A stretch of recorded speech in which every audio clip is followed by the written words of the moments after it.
The highlight, first of all, today was keeping people aware that the upside was the right side, was going to be hard to fade. Important lesson. When you miss a rally, you tend to want to get short. Your mind says, well, you missed the upside, you dope.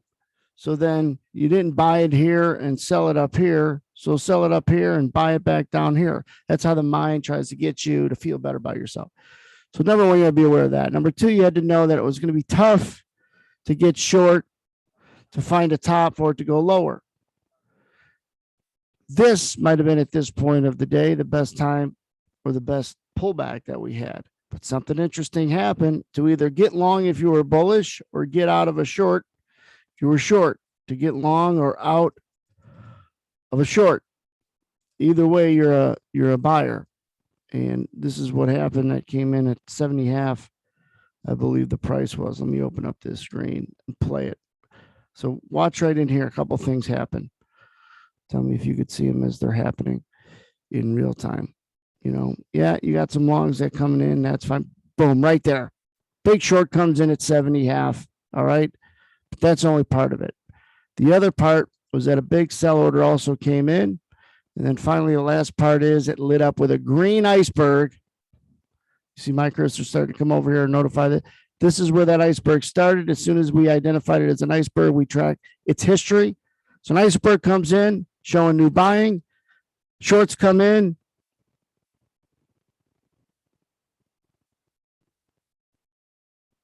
And that was the get long if you're bullish or cover short if you're short, because the upside was likely the right side, as it was for most of the rest of the session. So just make sure you take and you understand those two things. Context when you come in, gap open higher from Friday. We were above Friday's high. And as we open, we do nothing but rally in the first 30 minutes.